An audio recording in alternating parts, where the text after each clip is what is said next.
A $5 trillion global market was mispriced by a single political sentence. Then we were told there was relief, but the metals never relaxed. The Trump-Greenland tension was walked back. Headlines said, the crisis is over. They said risk appetite is returning. But gold didn't fall, silver didn't unwind. This shouldn't have happened. Over the last 72 hours, gold held between $4,180 and $4,910. That's roughly a 2.7% range. Silver, over the same period, held between 91.4 and 94.2, about 3.1% volatility. At the same time, the DXY dollar index rose 1.6%. The US 10-year yield climbed from 4.12% to 4.28%. Even the 2-year yield hovered around 4.35%. Normally, this combination pushes metals lower. A stronger dollar plus higher yields equals higher carry costs. But the pressure never came. Stop here. Because the market isn't showing you headlines, it's showing you the mechanism. The headline was pulled back. The mechanism was not. This distinction is critical. Markets forget headlines in seconds. Mechanisms get priced for months, sometimes years. Donald Trump pressured Europe via Greenland. One day, tariffs. The next day, walk it back. That zigzag creates only one thing in an investor's mind: an unpredictability premium. And that premium can be more expensive than inflation. Because inflation can be measured, unpredictability cannot. Look, they say risk appetite is back. Over the last 48 hours, major indices rebounded about 1.4%. The S&P 500 climbed back above 5,000. The Nasdaq saw a 1.9% daily jump. This is how the everything is normal again narrative is built. But at the same time, gold is up 18% year to date. Silver is up 31% year to date. These two pictures cannot both be normal. That's the contradiction. Risk on headlines with risk off pricing. This doesn't mean the market is confused. It means the market is being forced to price two different realities at once. In a normal scenario, what would happen? Tensions ease. Gold gives back at least 2%. Silver unwinds 4 to 6%. If the DXY is rising, the move is even faster. But it didn't happen. Because this price action isn't pricing Trump. It's pricing the collapse of the assumption that political risk is controllable. The culprit isn't a person. The culprit is the system's reflex. And once that reflex breaks, the market no longer believes the word relief. It only watches the screen. Now we get to the core, bonds. The US 30-year yield is around 4.45%. That's one of the most aggressive borrowing costs of the last 15 years. The US needs to roll roughly $9 trillion in debt annually. The average interest cost has risen from 1.9% to 3.6% over the past 2 years.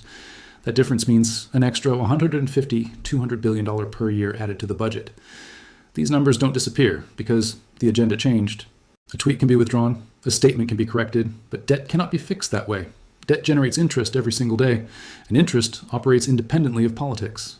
That's why metals aren't falling, because the market sees the debt reality behind the geopolitical headline. There's a similar squeeze on the Federal Reserve side. The market still prices a 55% probability of 2 rate cuts in 2026, but the probability of the first cut in the nearer term has fallen below 20%. So this is not a rate cuts are coming rally. That distinction matters, because the gap between hope for rate cuts and the impossibility of rate cuts shreds market psychology. Inflation isn't the only explanation either. Even if core inflation falls to 2.9%, if bond yields stay in the 4.4% range, the market isn't saying inflation is over.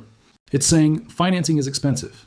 And when financing is expensive, political shocks become more destructive because the system's buffer shrinks, the margin for error narrows, and even the smallest headline can trigger large price moves. And this isn't just about the US. Another crack is widening in Japan. USD JPY has been trading in the 155 to 160 range. As the yen weakens, Japanese funds chase yield in US treasuries. But if that flow reverses while US yields are already high, the wave in the global bond market grows. Levels the BOJ doesn't want the 10-year yield to cross are being discussed. Even a 0.2% move there can trigger chain reaction rebalancing across trillions of dollars in portfolios. And when that rebalancing begins, the fastest reaction won't be in equities. It will be in metals. Now look at the gold to silver ratio. For long periods, it sits in the 50-60 range. When risk is no longer macro, but fracture, the ratio starts to compress. Because silver isn't just a safe haven like gold, it's also an industrial metal and a liquidity thermometer. That's why silver holding above $90 isn't a victory, it's an alarm. Silver rising while the dollar rises tells you one thing. This money isn't chasing yield, it's looking for the exit. And when the exit is being searched for, the first thing that breaks is the narrative. Yesterday it was tariffs. Today it's walk back. Tomorrow they'll find another headline. But the fact that gold and silver don't fall shows that the stress is persistent even as the story changes. And don't forget this. Markets often lure you in with a 1% move, then leave a 4-7% gap in a single day. In a thin market like silver, this effect is even sharper. When liquidity thins, a 2% buying wave can push prices 5% higher, and you think demand exploded. But the truth is simpler. Demand didn't surge. The other side disappeared. This is exactly where we say this shouldn't have happened. Tensions were pulled back, the dollar strengthened, yields rose, and metals still didn't fall. That is the clearest warning the market can give you. The next shock won't start in the headlines. It will start on the price screen, and while you're reading the news, the price will already be gone. The stress didn't start in metals. It started where it always starts when systems break quietly, the bond market. Look at what happened beneath the surface over the last 30 days. The U.S. Treasury curve did not normalize. It twisted. The 2-year yield stayed near 4.35%. The 10-year yield pushed toward 4.30%. The 30-year yield held above 4.45%. That is not a healthy curve. That is a system pricing duration risk and financing risk at the same time. Normally, when geopolitical tension fades, long yields fall. Capital moves back into duration. Risk premium compresses. But yields didn't fall. Instead, the long end stayed elevated, while short-term yields refused to break. That tells you something critical. The market is no longer debating growth versus inflation. It's debating solvency versus stability. Here's the number most investors avoid. The U.S. government must refinance roughly $9 trillion of debt every year. At an average funding cost of 3.6%, that's over $320 billion in annual interest. Just 2 years ago, when that same debt cost less than $170 billion at 1.9%. That's not a cycle. That's a structural jump of nearly 90% in interest expense. No headline fixes that. This is why bonds didn't rally when Trump stepped back. This is why yields stayed sticky. And this is why metals refused to give anything back. Now add the Federal Reserve to this picture. The market still prices 2 rate cuts in 2026 with roughly 55% probability. But the probability of a cut within the next 9-12 months has collapsed below 20%. That gap matters more than the cuts themselves, because hope and reality are diverging. When markets believe cuts are coming eventually but not soon, they stop positioning for growth and start positioning for protection.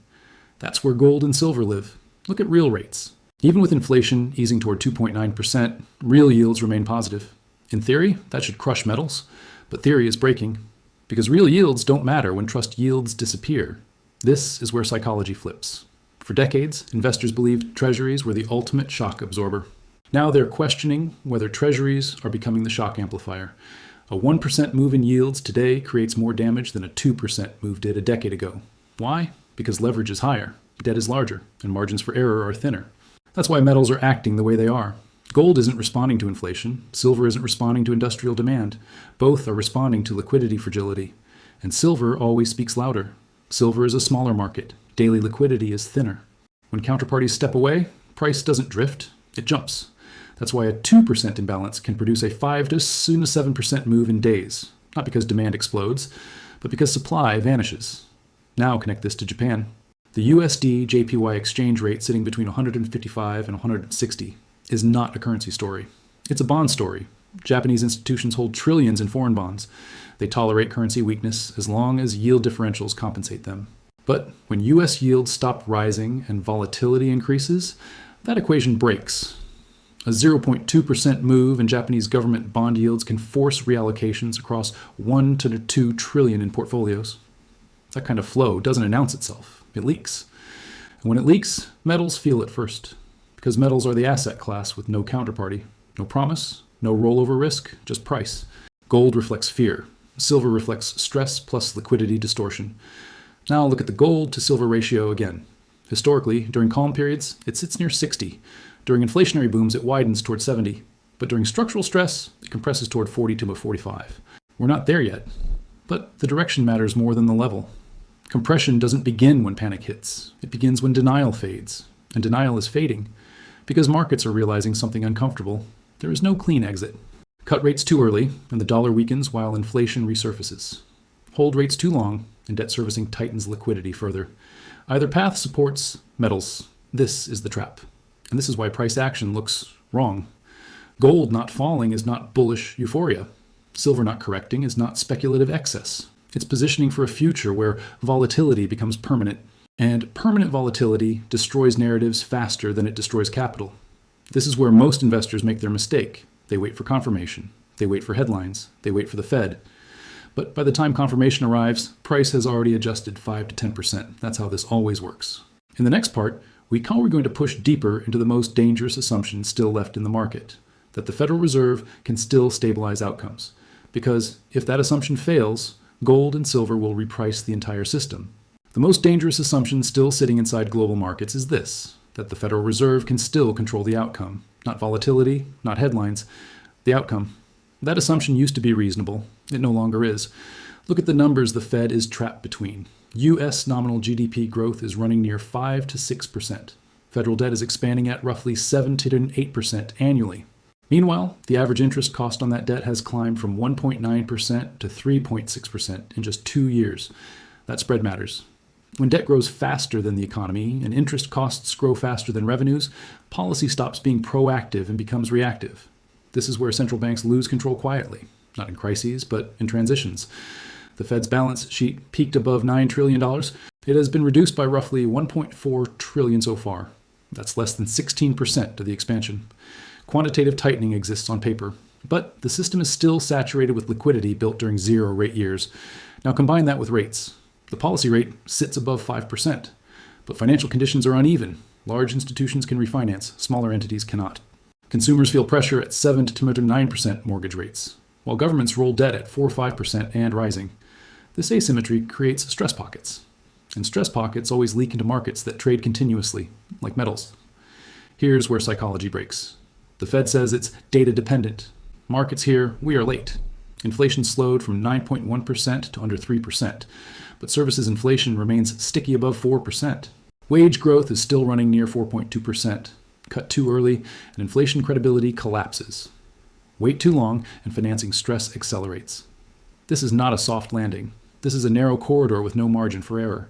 And markets know it. That's why gold is not reacting to CPI prints anymore. That's why silver ignores industrial demand data. They are reacting to policy exhaustion. Historically, when central banks lose narrative control, metals move before equities do. In 2007, gold topped before stocks collapsed. In 2020, gold broke higher months before monetary panic became obvious. In both cases, the move started quietly, within 2 to 3% ranges that looked harmless.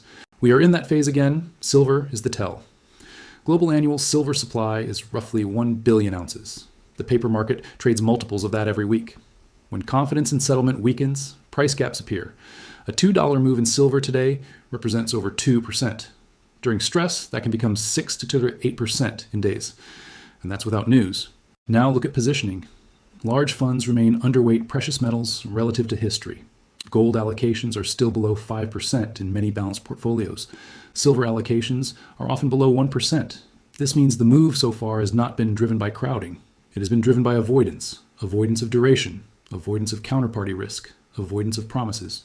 This is why the usual playbook fails. Normally, rising yields kill metals. Normally, a strong dollar crushes silver. Normally, easing geopolitical tension cools safe havens. But this time, those forces are colliding instead of aligning. A strong dollar is not signaling confidence. It's signaling global stress. High yields are not signaling growth. They're signaling refinancing pressure. And geopolitical walkbacks are not restoring trust. They're highlighting instability. This is why the system feels tight. Liquidity is not gone, but it is selective. It flows to places with no liability. Gold has none. Silver has none. That's why they don't correct. Now add one more layer, timing. Markets don't reprice risk linearly. They do it in steps. Step 1, denial. Step 2, rationalization. Step 3, repricing. We are between step 2 and 3. Investors are still explaining why this time is different. They are still waiting for clarity from the Fed. They are still anchoring to last cycle logic, but cycles don't repeat when debt triples. In 2000, U.S. debt was about 55% of GDP. In 2008, it was near 65%. Today, it's above 120%. That changes everything. It means volatility can no longer be absorbed the same way. It means small policy errors have outsized consequences. It means markets front-run fear instead of waiting for confirmation. That's what you're seeing in metals. Gold is telling you trust is thinning. Silver is telling you liquidity is thinning faster. This is not a breakout story yet. It's a warning story. Warnings always come quietly. No sirens, no breaking news banners, just prices refusing to behave normally. And when markets stop behaving normally, it's not because the rules changed. It's because the system enforcing them weakened. In the final part, we're going to connect everything together: metals, bonds, central banks, and psychology, and explain what happens after the market accepts that control is gone. Because that acceptance is where the real move begins. What happens next is the part most investors never prepare for, because it doesn't look like a crash at first. It looks like acceptance. Acceptance that volatility isn't temporary. Acceptance that policy tools are blunt. Acceptance that no institution is actually in control. That moment is when repricing accelerates. Up to this point, markets have been trying to balance three incompatible ideas.